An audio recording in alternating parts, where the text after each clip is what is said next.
Welcome to Together by AGCI. I'm Marissa Butterworth. Today I have a very special guest all the way from the AGCI and Tebow Foundation House of Hope in Ethiopia. Hosseana Solomon is a child and family social worker with years of experience serving children and families throughout Ethiopia, and we are so fortunate to have her on our team since the home opened in August of 2021.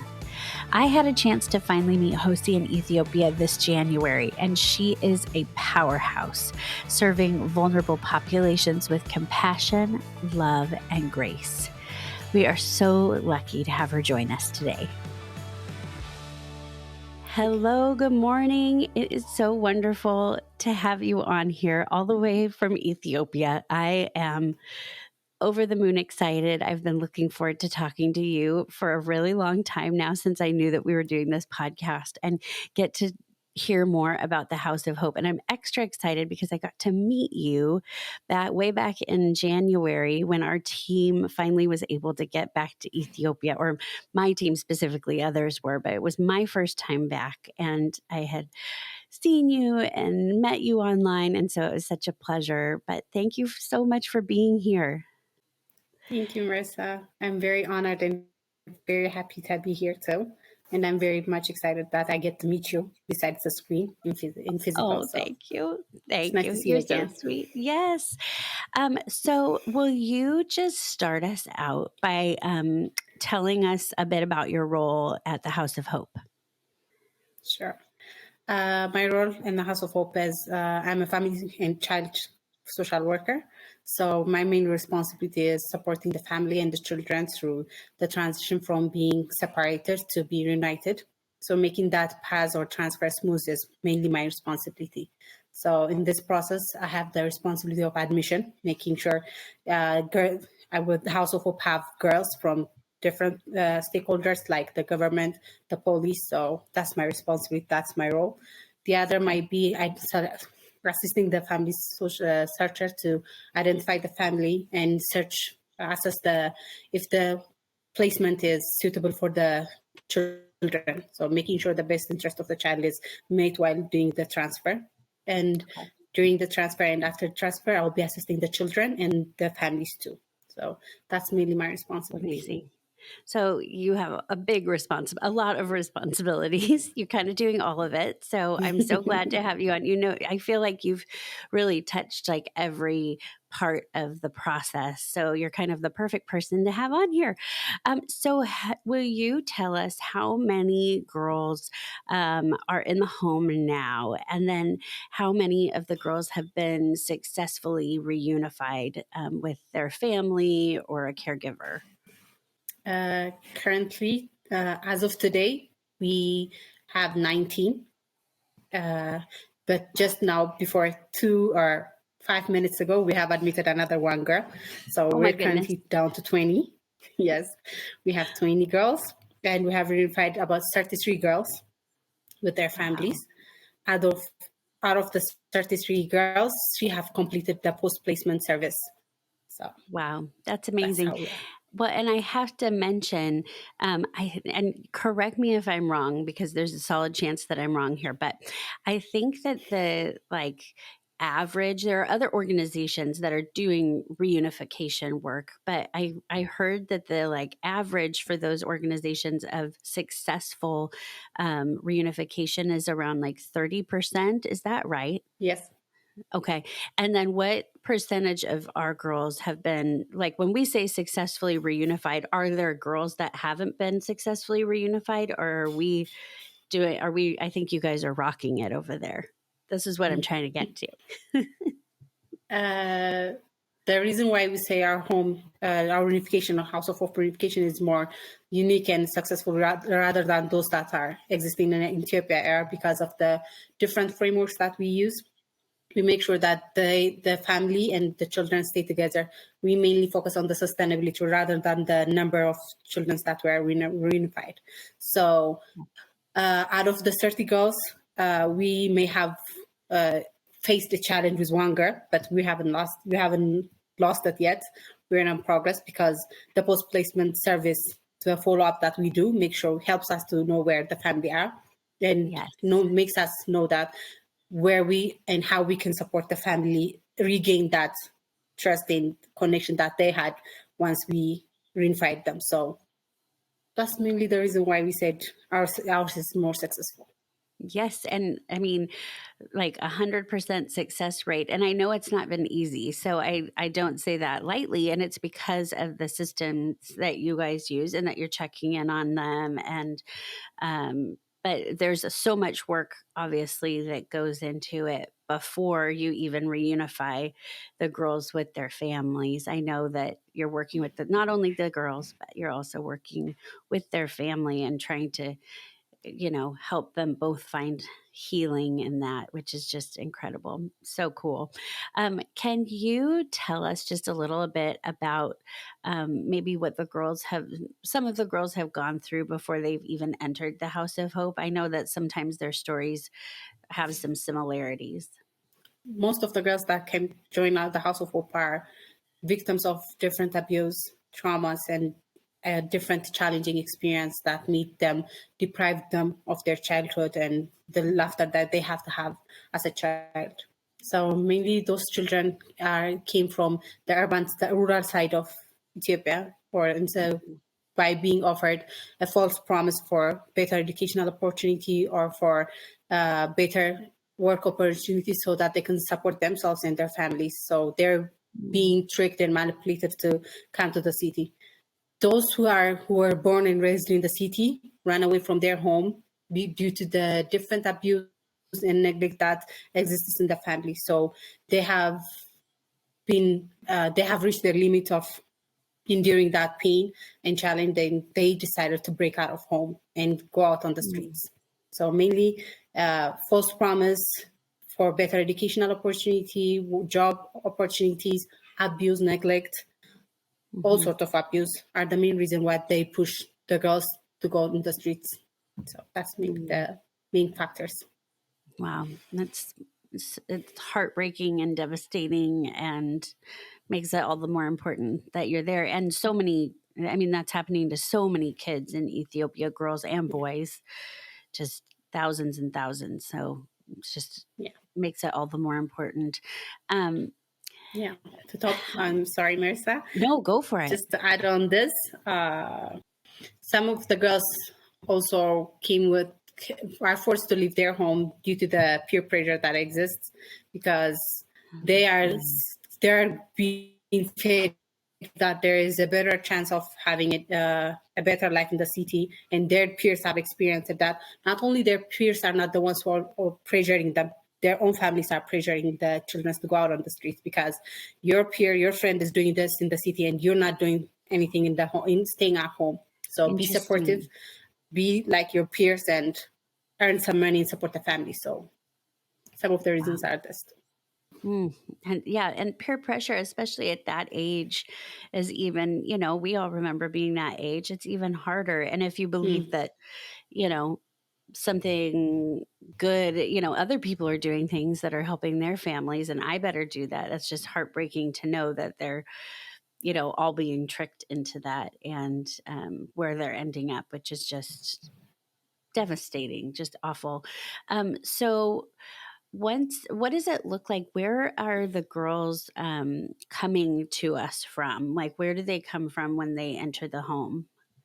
Like I said, most of the girls came from the rural part of Ethiopia, and they end up working as a domestic uh, worker in different family homes. When they cannot handle the pressure and the abuse, they run out from their workplace and they'll be staying on the streets of Addis. So police is mainly our source. The police is our main source of providing this.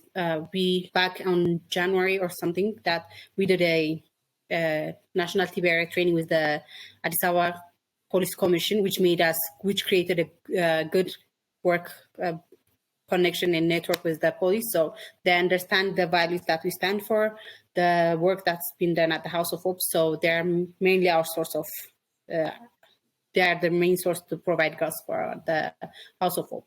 And the That's others will be amazing. the government, the Addis Ababa Ministry of Women's and Children's Affairs is the other Okay. source for our girls. Okay, that's amazing. That's incredible and so cool. I know that obviously I know that you guys did that training with the police, but then you also did another training with just leaders from all over the country. And I think there were over, am I right? And there were a little over 300 people there for that training as well. So you guys Yes, just are amazing at correct. building those relationships and teaching people first what these kids have been through and what they're going through, that they're not bad children, and then how from the Mhm. beginning to not cause another trauma in their young lives by putting them in jail or, you know, more abuse, but instead getting them to you guys to a safe place where they can come in and heal. So I'm so proud of the work that you're doing all over. Your team is doing all over the country, but it's just incredible. Thank you. Thank you. We have Um, your support too. you know you do. You know you do. We all love you so much. So what does the work that you and everyone on your team there do with the girls look like on more of a daily basis? Like, what are you doing to work with them and help them heal? uh, like I said before, like what makes the House of Hope different from other reunification home is the approach, that the framework that is used in a day-to-day basis. So we use TBRI intentionally in every activity. So by doing this, we provide the girls the feeling of safety and security, because they know their daily schedule, which is placed in a place that's visible and makes them understand. So the special mothers are mainly responsible in making sure the girls follow through the daily schedule. So the girls are very much aware how their day will be, and they will not be suspicious or not be worried about how their day will end. So special moms will be responsible in supporting this and making sure the girls are doing well through Bible study, devotion time. So this is how the special mother supports the girls. Well, the other care team mainly supports with identifying, tracing the girls' family location, where they're from, and why the reason they came from, they leave their home, and work on that area. And the other is we support them. Our team supports them with counseling service. So they're provided counseling service regularly, depending on the cases. Uh, Mm. and that's mainly what we do every day. It's amazing. I got to see just a little bit in action, and it's so impressive to see. The cool thing that I think, or I would say, unique thing that I got to experience when I was there was that I was there when some new girls came to the home and were being placed. And then we got to come back towards the end of the week and visit again and see the change even in that short amount of time of how the girls were doing that were new, and how they were you could tell, like when we first met them, they seemed and this is just me guessing this, but they seemed nervous. Obviously I would have been terrified. I'm probably putting myself in this too, but it's a new place. They don't know what's going on, and they don't know who they can trust yet, and they've just been through so much living on the streets. And then so for just to be days, not even a full week later, and be back and see that they felt comfortable, you could tell that they felt safer, and they're on a journey. It wasn't just like some miraculous like change, where they're like, oh, now we're happy, but that they really were starting to feel like it seemed like they just were letting down and relaxing a little bit. And it was so cool to see how all of your team took care of them, but also how the other girls were taking care of them. Mhm. Um, was like so beautiful to watch, and how gentle they were with them, of like, oh no, here's what we're going to be doing, and like explaining things to them was just like so beautiful. So there's no question in that. It just was incredible to see it in person, um, like, and how Yeah. impactful it really is. So yeah, just Yeah. amazing. Right.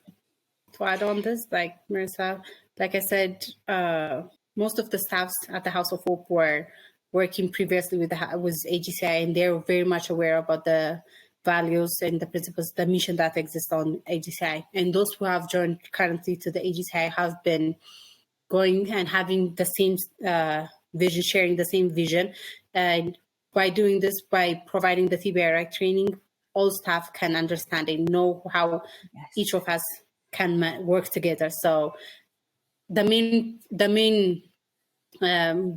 focus that we do is lead by example for our girls. So we make sure that we have a good connection among ourselves, and we make sure the girls receive that connection from day one. Then through that, we make sure that the girls can pay it forward with among the new girls. So Yes. that's how it goes. Well, you could tell that whatever was happening was so beautiful.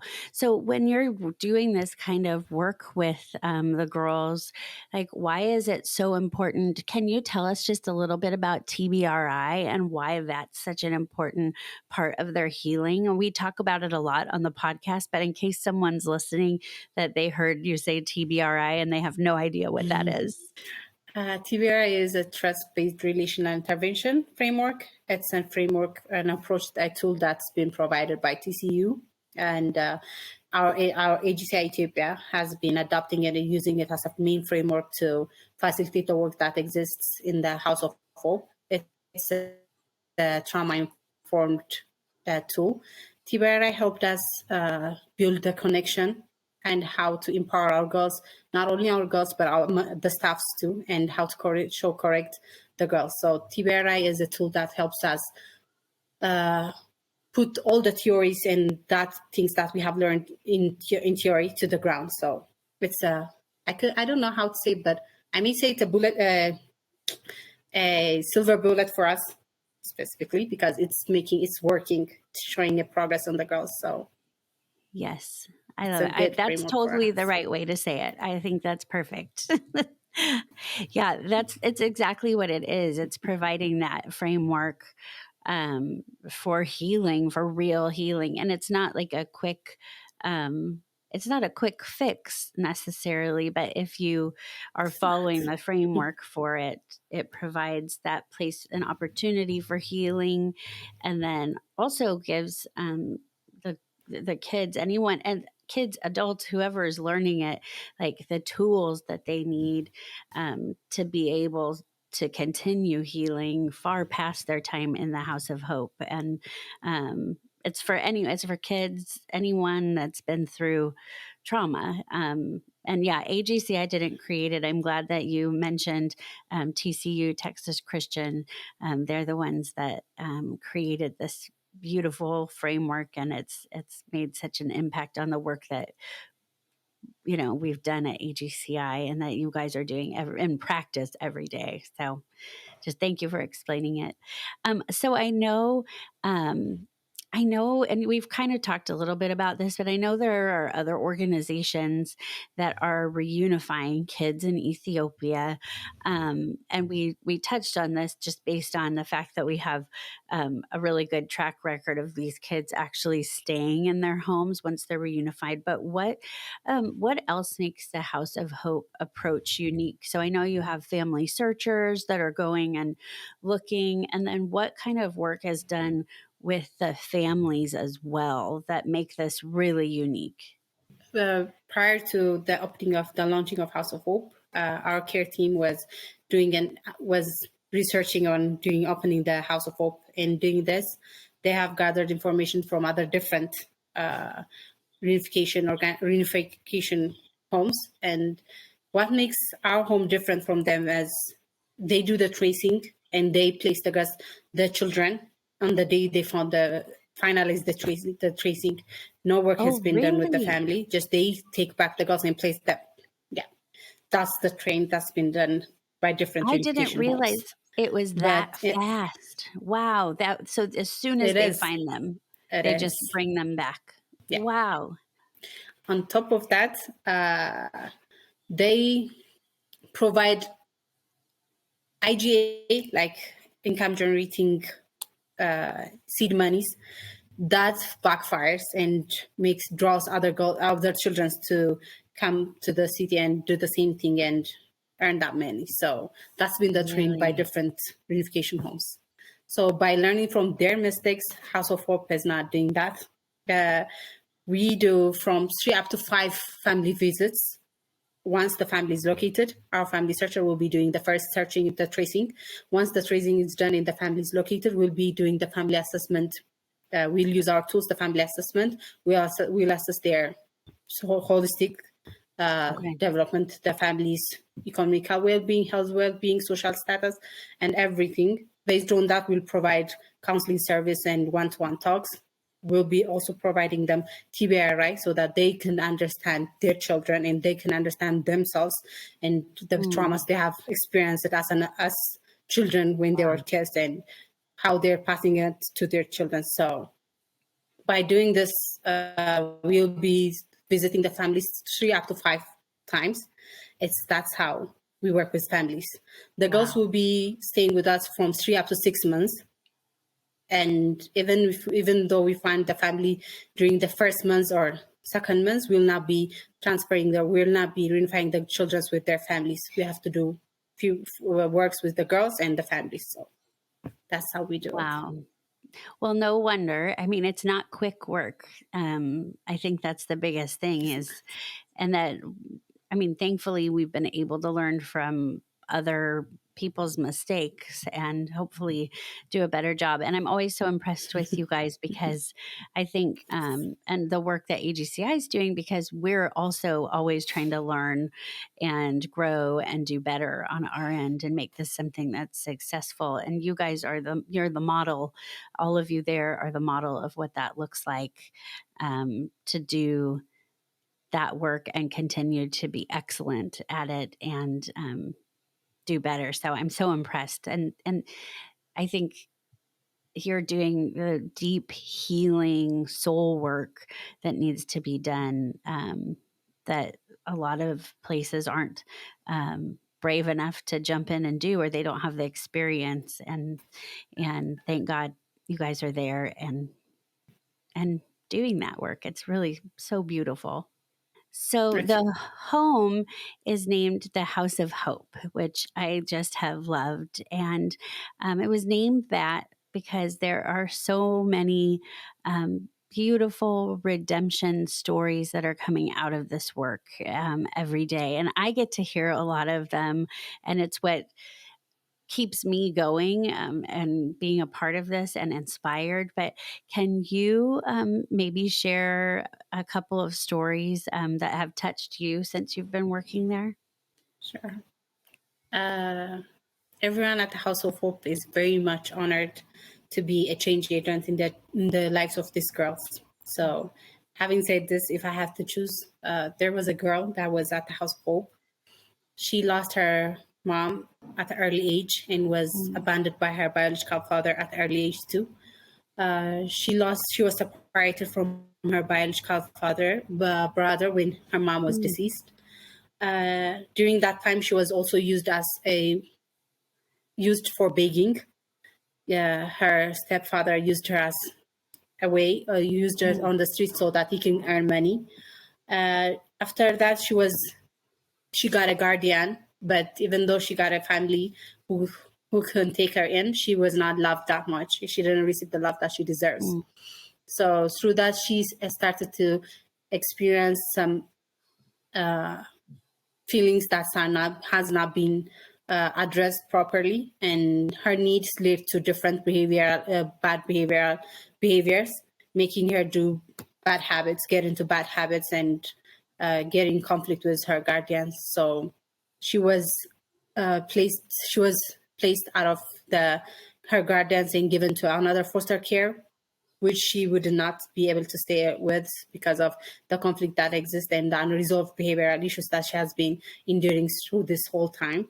mm, And that's when we found her. She was being thrown by the society and all the foster care system, and she was being placed in the government institution. And once she was in the government institution, she has started to experience seizures and starting to fall, and due to severe anxiety and depression. Oh, So poor that's when we thing. found her and we took her in. She was very much willing to come and work with us so that she can heal and maybe able to find a family, that her family, so that she can reunify. We know when we were taking her, we know it's a long shot to find her biological father, but we were hoping to rekindle the relationship that exists with her guardians. So, and hope for that, we brought her into the House of Hope. During her first weeks in the House of Hope, she was falling and having seizures twice or three times a day. Oh gosh. But through the love and the care that she saw and received from the special moms and the children that were in the home and the other care teams, she starts to trust in the home, and she starts to trust on her, and she received other medical treatments that she deserves, and she started to heal from her anxiety and depression. Mm. Through that, she stayed with us over 6 months or so. During this time, we were not able to locate her biological father, but we were able to locate her brother, her sibling, and we made sure that they get to see each other. And Mm. we were able to trace other related family relatives, her godmother, and we make sure that she gets that relationship too. But even though we failed to reunify her with her other families, we managed to transfer this girl to a like-minded organization that has this work that follows the same TBRI framework. And currently, Mm. she's been transferred to that organization and living with that family, forever family, and receiving good care and attending her education. So, Love for it. me, being able to restore the hope that she lost and was something that was priceless for me. During her first time, she was very much unsatisfied with her life. She feels that she's not worthy of love. She feels she's not worthy of living life Mm. itself. She doesn't feel she's worthy of it. So being able to see her smile, stop her crying every day, being able to smile, restore her childhood, being playful with her peers, and being hopeful for the future is something that was priceless for me. So that I love that. story touched me more. That is amazing. I haven't heard that story before, so thank you for sharing it with me too. And I love I love there's just something that you said that that hits me of just like them being able to reclaim some of their childhood and like laugh again and be silly and play is such a huge part of healing, and that's something that these kids have not been able to do because they're just trying to survive. So to give them that chance again to be young and playful and have that chance to heal is beautiful. Are there any other stories that you'd want to share with us? Put you on the spot. That one stands out more. That's a pretty good one. I have a lot. It's hard to choose, but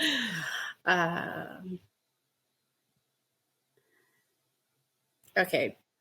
My second favorite might be a girl from the most remote area came to Addis to live with her uncle. She was promised that she was going to receive better educational opportunity, and she was not going to be treated as others, but she will be treated as one of their child. But Hmm. once she came to Addis, that was not true. She was not enrolled to school. She was responsible to care for. She's 8 years old when she came to House of Hope, and when she came to Addis, she was about 6 years old, somewhere in that between. Oh my And she was gosh. responsible to care for a 2-year-old toddler. She was 6, and she was responsible to care for a 2-year-old. And in that process, she was being beaten, called names, and told that she's not worthy, she's worthless, and that she will not reach anywhere, and this is her life. So Hmm. that's what she was being told, and that's what she was believing when she came to the House of Hope. So one day she ran away from her uncle's home. He used to beat her, threaten her, So she couldn't handle it and she ran away. When she came to the House of Hope, she was very shy, extremely shy. She Mm. isolates herself from her peers. Uh, Engaging with the adults is so much far. It was a very huge mountain that she couldn't climb or can push Oh, because yeah. there was something frightening for her. But she couldn't even relate with her peers because she feels like she's not that much equal with them or not able to be as a child with them. During her stay, she stayed about 4 months or so. We get to see how she changed because she was very shy. She wouldn't smile. She wouldn't Mm. come close to anybody. She started to get close to one special mom, and she would always be sitting next to her, being clingy to her, and wouldn't Mm. interact with other girls or with other adults. But through time, she started to get more relaxed, more playful. She started to smile, and the fact that what she said when she goes to her home is she gets to be happy and be as how she is today through the support that she received with the moms and mainly by learning the Bible. She got hope by reading the Bible and during the devotion time. So she understood that there is a higher power that cares for her. And you wouldn't believe how the way she preaches about God and the way she talks about the things that He did to uplift her life and her being as all is something Mm. that I wouldn't forget. When she speaks, nobody can talk. You would be mesmerized by the way she talks about God and how she changed. So I Wow. love her story very much. It And makes me all choked up.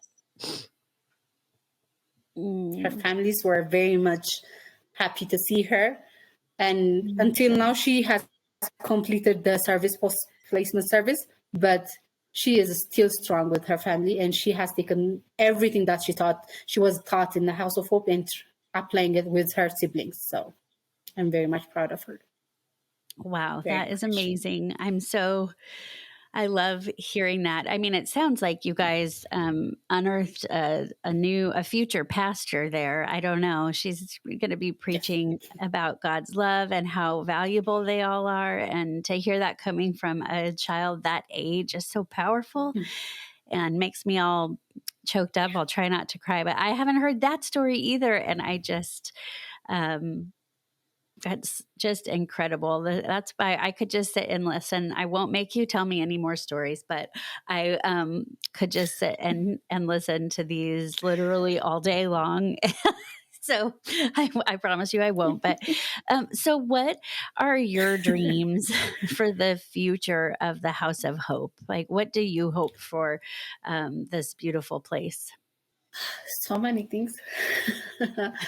uh, my wish for the House of Hope would be to see all of our girls flourish with their families and with their Mm. future, with their education, with their whole being, and come to use their full potential in blossoming in this world. So I want to see all the girls that are coming to the House of Hope flourish and prosper with grace, Mm. with their own pace.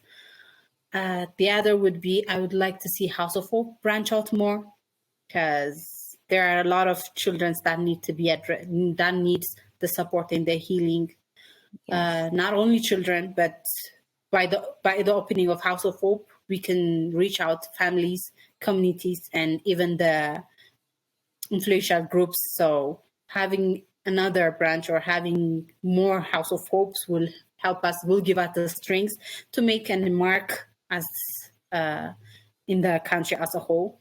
So Yes. I want to see the other would be I want to see boys receive this care too because they do deserve it. Mhm. Yeah. I know it's an affirmative action in our case, and the most vulnerable groups are the girls, but boys are also suffering in the city. So Yes. I would like to see those boys receive the care they deserve, and they should be taught that they don't have to be responsible at this early age. They don't have to be the breadwinners at this age. they are children and they has to be treated like children. So I want to see that chance being given to boys. The other would be to have it more in the other rural parts of the country too, because once you stop the main source of this migration and the main causes of this, the load might be reduced and more children will not be suffering. So I would like to see AGCI expand and flourish.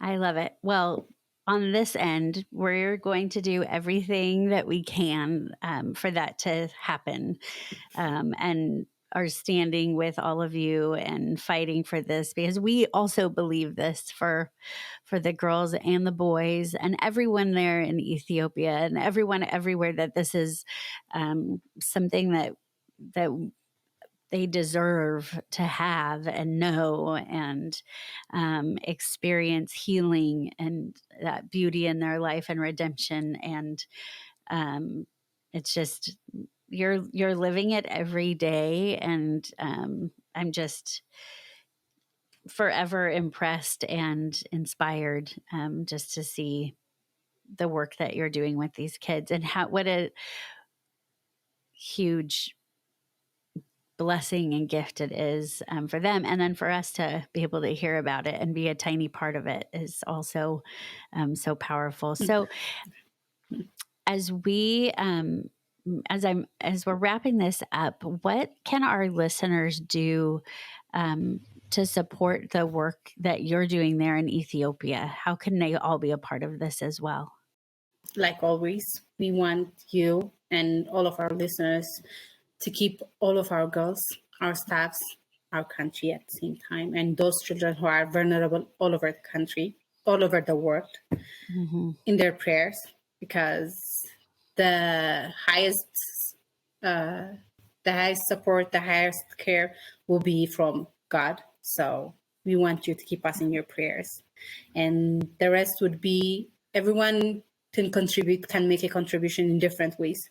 Making that contribution, knowing that it's not too small. It might be small in their own eyes, but it might not be small with others, because it's something they might need it. So given in any way that they can. So that's what I want to say. I love it. Thank you.